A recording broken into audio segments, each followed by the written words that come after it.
आज हम बात करने वाले हैं इतिहास के उस सबसे भयानक, सबसे विनाशकारी दौर की।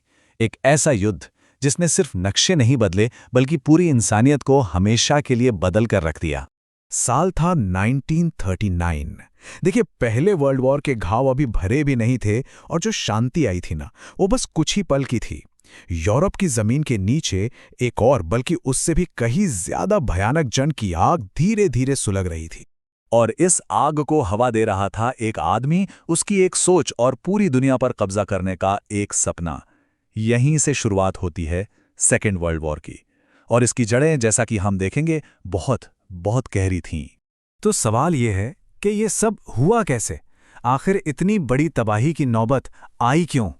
इसे समझने के लिए हमें बस थोड़ा सा पीछे चलना होगा, क्योंकि इस महायुद्ध के जो बीज थे ना, वो असल में पहले विश्व युद्ध के खत्म होने के साथ ही बो दिए गए थे। ये थी वर्साई की संधि। देखिए, कागज पर तो इसका मकसद था कि भाई अब शांति होगी, दोबारा ऐसी जंग नहीं होगी। लेकिन जर्मनी के लिए ये शांति नहीं, ये एक राष्ट्रीय अपमान का दस्तावेज बन गया। एक ऐसा जहर जिसने अंदर ही अंदर बदले की आग को और भड़का दिया। सोचकर देखिए एक बार, किसी पूरे देश पर जंग का सारा इल्जाम लगा दिया जाता है। उसकी सेना को इतना छोटा कर दिया जाता है कि वो बस नाम की रह जाए। उससे उसकी जमीनें छीन ली जाती हैं और ऊपर से इतना भारी जुर्माना लगाया जाता है कि चुकाना नामुमकिन लगे। ये सिर्फ शर्तें नहीं थी, ये अपमान था। और इसी अपमान ने जर्मनी के लोगों में एक जबरदस्त गुस्सा भर दिया। और जब लोगों में इतना गुस्सा हो तो कोई ना कोई उस गुस्से का फायदा उठाने जरूर आता है। और वो था एडोल्फ हिटलर। एक नाकामयाब आर्टिस्ट, लेकिन एक कमाल का और खतरनाक स्पीकर।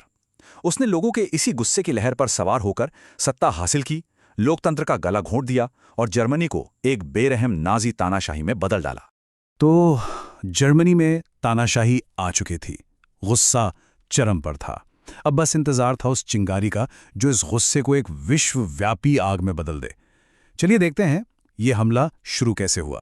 जर्मनी ने एक ऐसी रणनीति अपनाई जिसके लिए दुनिया तैयार ही नहीं थी। ब्लिट्जक्रीग, मतलब तूफानी युद्ध।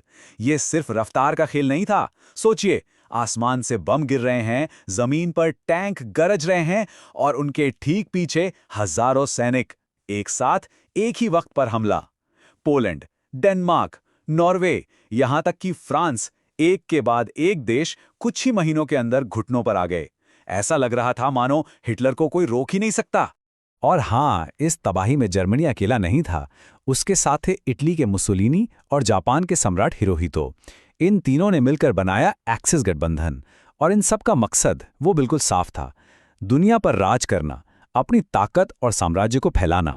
फिर आया साल 1941 और यहीं पर एक्सिस शक्तियों ने दो ऐसी बड़ी गलतियां कर दी जिसने पूरे युद्ध का पासा ही पलट दिया। पहला, हिटलर ने सोवियत संघ पर हमला कर दिया, एक ऐसा मोर्चा जो कभी खत्म ही नहीं हुआ। और दूसरी तरफ जापान ने अमेरिका के पर्ल हार्बर पर हमला करके एक सोते हुए शेर को जगा दिया। बस यहीं से ये जंग असल मायनों में एक वर्ल्ड वॉर बन गई। और इस जंग की, इस मारकाट के बीच इंसानियत का सबसे काला, सबसे शर्मनाक पन्ना लिखा जा रहा था, होलोकास्ट। 60 लाख, ये बस एक नंबर नहीं है। ये उन यहूदी मर्दों, औरतों और मासूम बच्चों की तादाद है जिन्हें नाजी जर्मनी ने एक सोची समझी साजिश के तहत मौत के घाट उतार दिया था। लेकिन कहते हैं ना, हर चीज की एक हद होती है। 1942 आते आते तक अब किस्मत का पहिया घूमना शुरू हो चुका था। जो एक्सिस ताकतें अब तक अजेय लग रही थी, उनका जीत का सिलसिला अब टूटने वाला था। अब बाजी पलटने वाली थी। और इस पलटवार की शुरुआत हुई स्टालिनग्राद से। यह शायद इतिहास की सबसे बेरहम लड़ाइयों में से एक थी। करीब करीब 20 लाख लोग मारे गए थे। यहीं पर, इसी शहर के खंडहरों में, सोवियत सेना ने न सिर्फ हिटलर की अजेय मानी जाने वाली आर्मी को रोका, बल्कि पहली बार उन्हें पीछे धकेलना शुरू किया। ये एक बहुत बड़ा टर्निंग पॉइंट था। एक तरफ यूरोप में जंग का रुख बदल रहा था, लेकिन उसी वक्त एक और कहानी लिखी जा रही थी।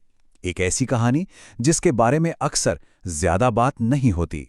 ये कहानी है इस वर्ल्ड वॉर में हिंदुस्तान के किरदार की। 25 लाख, ये आंकड़ा याद रखिएगा। 25 लाख भारतीय सैनिक जिन्होंने अपनी मर्जी से वॉलंटियर बनकर ब्रिटिश आर्मी की तरफ से ये जंग लड़ी। ये इतिहास की सबसे बड़ी वॉलंटियर आर्मी थी।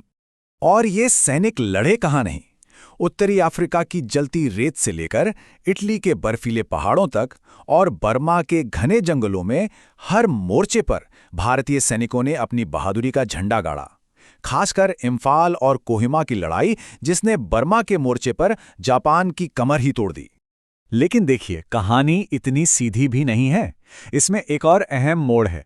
उसी दौर में नेताजी सुभाष चंद्र बोस और उनकी आज़ाद हिंद फौज जापानियों के साथ मिलकर अंग्रेज़ों से भारत को आज़ाद कराने के लिए लड़ रही थी।